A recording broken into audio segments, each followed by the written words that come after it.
इस YouTube channel को subscribe करें और अगली वीडियो का अपडेट पाने के लिए बेल आइकन दबाएं। अब स्मृति पाठ के प्रश्न उत्तर देख लेते हैं। पहला प्रश्न है, भाई के बुलाने पर घर लौटते समय लेखक के मन में किस बात का डर था? तो इसका उत्तर कुछ इस प्रकार से अब लिखोगे कि भाई के बुलाने पर लेखक को भाई की मार का डर था, क्योंकि जब लेखक को कोई आदमी बुलाने के लिए आया तो लेखक उस समय अपने मित्रों के साथ बेर तोड़कर खा रहा था और उसे यही डर था कि वह सुबह से लेके शाम तक बाहर खेल रहा है और घर नहीं गया, तो शायद भाई को इस बात का पता चल गया और अब उससे मार पड़ेगी।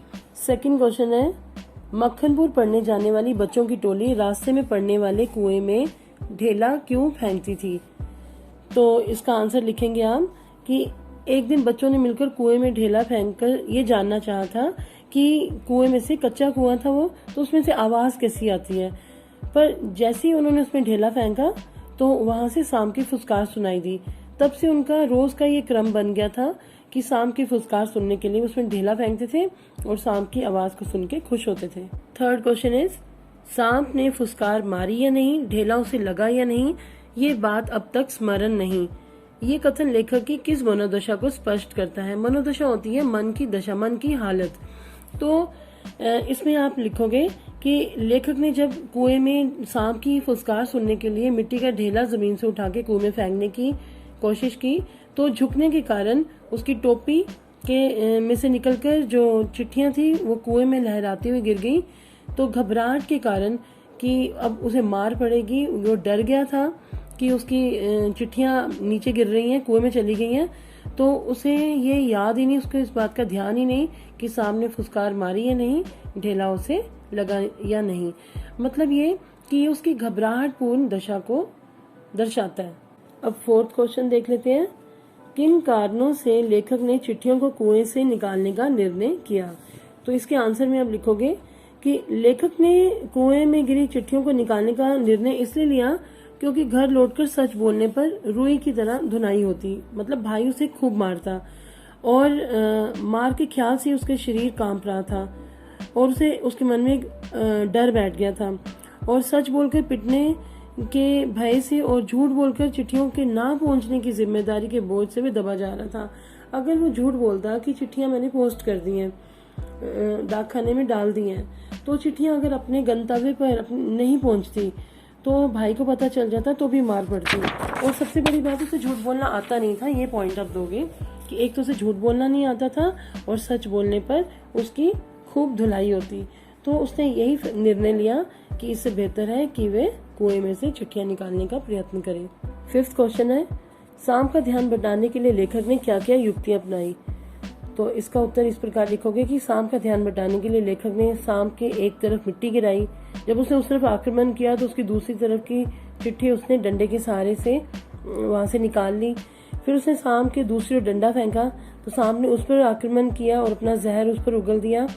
तो 3-4 बार उसको डसने की कोशिश की तो उसने उसके दूसरी तरफ की चिट्ठियां उठा ली और इस तरह चिट्ठियां उठाकर और बड़ी अक्लमंदी से बिना सांप को मारे वो कुएं पर वापस आ गया। 6 क्वेश्चन है, कुएं में उतरकर चिट्ठियों को निकालने संबंधी साहसिक वर्णन को स्मृति पाठ के आधार पर अपने शब्दों में लिखिए।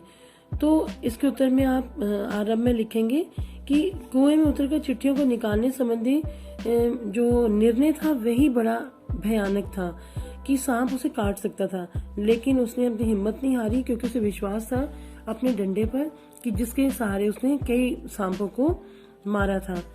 तो उसी विश्वास को लेकर कि मैं इस डंडे से सांप को मार के आराम से चिट्ठियां लेकर वापस आ जाऊंगा कुएं पर, तो वे कुएं में उतर गया। उसके लिए उसने क्या किया, अपनी और भाई की लुंगी या धोती जो भी बोलो, उसे आपस में उतार के बांधा उनको चारों को, और बांधने के बाद एक रस्सी की तरह उनका प्रयोग किया और उसी के सहारे वे कुएं के धरातल पर उतर गया। लेकिन ये याद रखने वाली बात है कि कच्चे कुएं का व्यास बड़ा कम होता है, तो उसमें उसके लिए डंडा चलाना बड़ा मुश्किल था। जो उसने सोच रखा था कि वो सांप को मार देगा और चिट्ठियां लेकर आराम से आ जाएगा, वो पॉसिबल ही नहीं हो सका क्योंकि डंडा चलाने के लिए जगह चाहिए थी और इतनी जगह कच्चे कुएं के धरातल पर नहीं थी। सांप और उसके बीच में बड़ा थोड़ा सा ही डिस्टेंस था। तो उसने उसे घुमाने के लिए, डंडे को घुमाने के लिए भी जगह नहीं थी, और उसने बड़ी तरीके से उसकी एक तरफ मिट्टी फेंकी, वहाँ दूसरी तरफ की चिट्ठियां डंडे के साथ उठा ली, फिर उसने दूसरी तरफ डंडा फेंका और वहाँ की चिट्ठियां उठा ली, और इस तरह कोशिश करके एक दो युक्तियों के साथ प्रयत्न करके उसने चालाकी से अपनी चिट्ठियां हासिल की, और बिना सांप को मारे वे बड़ी कठिनाई से, पसीने से तरबतर हुआ, वे कच्चे कुएं से बड़ी मुश्किल से बाहर निकल पाया। 7वां प्रश्न है, इस पाठ को पढ़ने के बाद किन किन बाल सुलभ शरारतों के विषय में पता चलता है?